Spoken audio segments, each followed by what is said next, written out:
आवाज आया, हम मार्केट में थे तो आए, देखे तो ऐसा हुआ है। और फिर सबको निकाले अंदर से, मिनिमम 300-400 को निकाले सब, ऐसा हुआ है। 5-5:30 बजे। हाँ,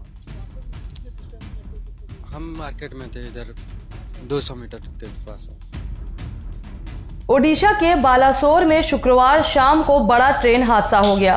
बहनागा बाजार स्टेशन पर पहले बेंगलुरु हावड़ा एक्सप्रेस और फिर उससे टकराकर कोरोमंडल एक्सप्रेस की बोगियां पटरी से उतर गई। इसके बाद एक मालगाड़ी भी उनसे टकरा गई। इस दिल दहला देने वाले हादसे में अब तक 207 यात्रियों की मौत हो चुकी है, वहीं 900 से अधिक घायल है। हमारी कल रात से हमारी 6 टीम लगी हुई है यहाँ पर, और हमारे डॉग्स भी लगे हुए हैं, और हमारी मेडिकल टीम भी लगी हुई है, और लगातार हम काम कर रहे हैं। जितना बन सके हम लोग सभी मिलकर काम कर रहे हैं।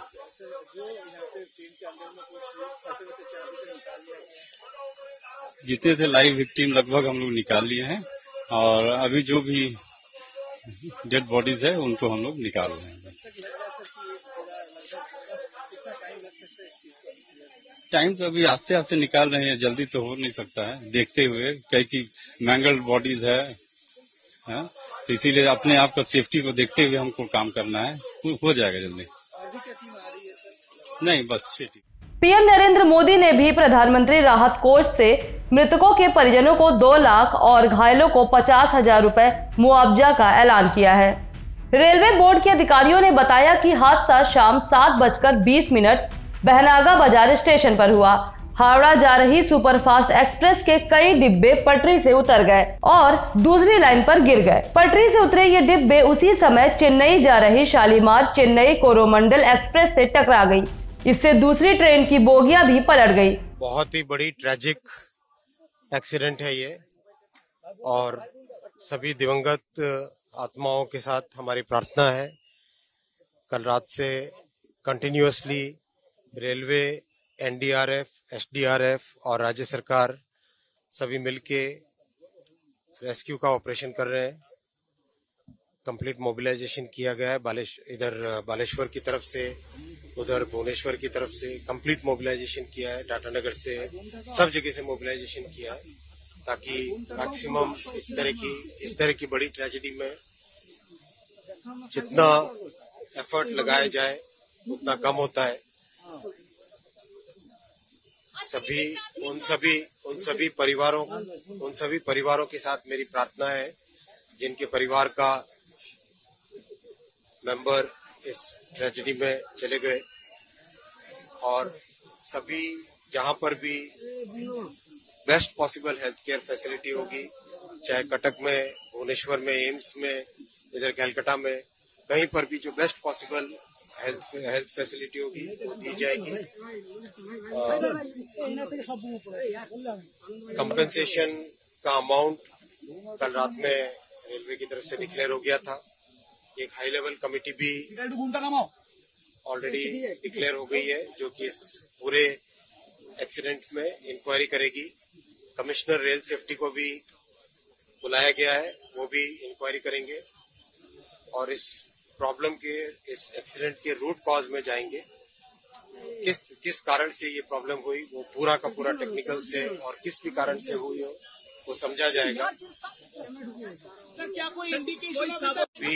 अभी सारा का सारा फोकस रेस्क्यू पे है और कंप्लीट फोकस है। जिस तरह से जिनके भी गहरी चोटें आई हैं उनको ठीक जगह पे पहुंचा के उनका इलाज कराया जाए और परिजनों के पास ठीक खबर पहुंचे, सारा फोकस उस चीज पे।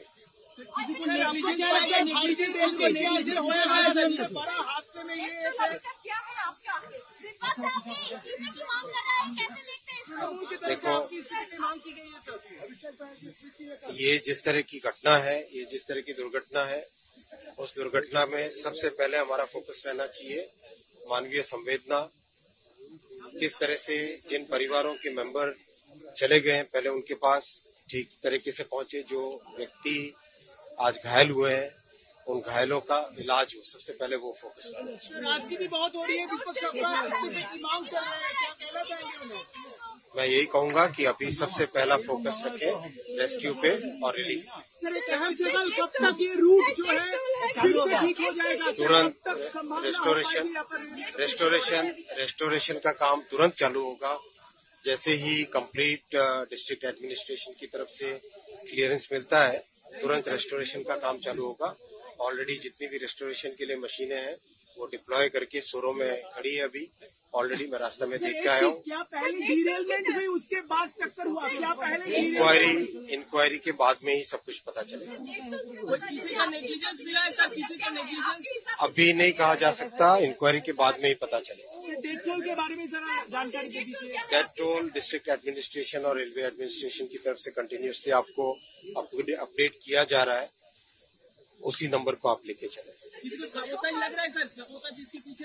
अभी कुछ भी कहना उचित नहीं है, इंक्वायरी होने दीजिए और सारा फोकस रेस्क्यू और जो घायल हुए हैं उनके इलाज पे फोकस करें। सर आपने क्या देखा? अभी भी कितने लोग फंसे हो सकते हैं? जानकारी आपको अधिकारियों ने क्या दी? सब सारा का सारा फोकस मैंने कहा जैसे आपसे रेस्क्यू और इलाज पे ध्यान दिया जाए, रेस्टोरेशन पे ध्यान देना। अश्विनी जी, अभी तक का सबसे बड़ा हादसा है, क्या रेलवे इसकी जिम्मेदारी ले रहा है? मैंने कहा पूरी जानकारी, पूरी इंक्वायरी की जाएगी, कंप्लीट इंक्वायरी की जाएगी डिटेल्ड में। High level inquiry committee already रात में घोषित कर दी गई थी। कमिश्नर रेल सेफ्टी वो भी इंडिपेंडेंट इंक्वायरी करेंगे, तो कंप्लीट इंक्वायरी की जाएगी। आइए अब हम आपको बताते हैं कि कैसे दो ट्रेन टकराती है। दो ट्रेन एक ही समय पर एक ही पटरी पर कैसे आ जाती है? इसके दो कारण हो सकते हैं, एक मानवीय भूल और दूसरा तकनीकी खराबी। ओडिशा में ट्रेन हादसे के पीछे तकनीकी में खराबी को अब तक की वजह माना जा रहा है। मीडिया में चल रही खबरों के मुताबिक सिग्नल की खराबी की वजह से दो ट्रेन एक ही पटरी पर आ गई और उनमें टक्कर हो गई। दरअसल चालक ट्रेन को कंट्रोल रूम के निर्देश पर चलाता है और कंट्रोल रूम में निर्देश पटरियों पर ट्रैफिक को देखकर किया जाता है। इसे ऐसे समझिए कि हर रेलवे कंट्रोल रूम में एक बड़ी सी डिस्प्ले लगी होती है जिस पर दिख रहा होता है कि कौन सी पटरी पर ट्रेन है और कौन सी पटरी खाली है। ये हरे और लाल रंग की लाइटों के माध्यम से दिखाया जाता है। जैसे कि अगर किसी पटरी पर कोई ट्रेन चल रही हो तो वो लाल दिखाएगी और जो पटरी यानी रेलवे ट्रैक खाली है वो हरी लाइट दिखाता है। इसी को देखकर कंट्रोल रूम से लोको पायलट को निर्देश दिया जाता है। लेकिन इस बार जैसे हादसा हुआ है उसे देखकर अनुमान लगाया जा रहा है कि डिस्प्ले पर ट्रेन का सिग्नल सही नहीं दिखाया दिया और इसकी वजह से यह हादसा हुआ।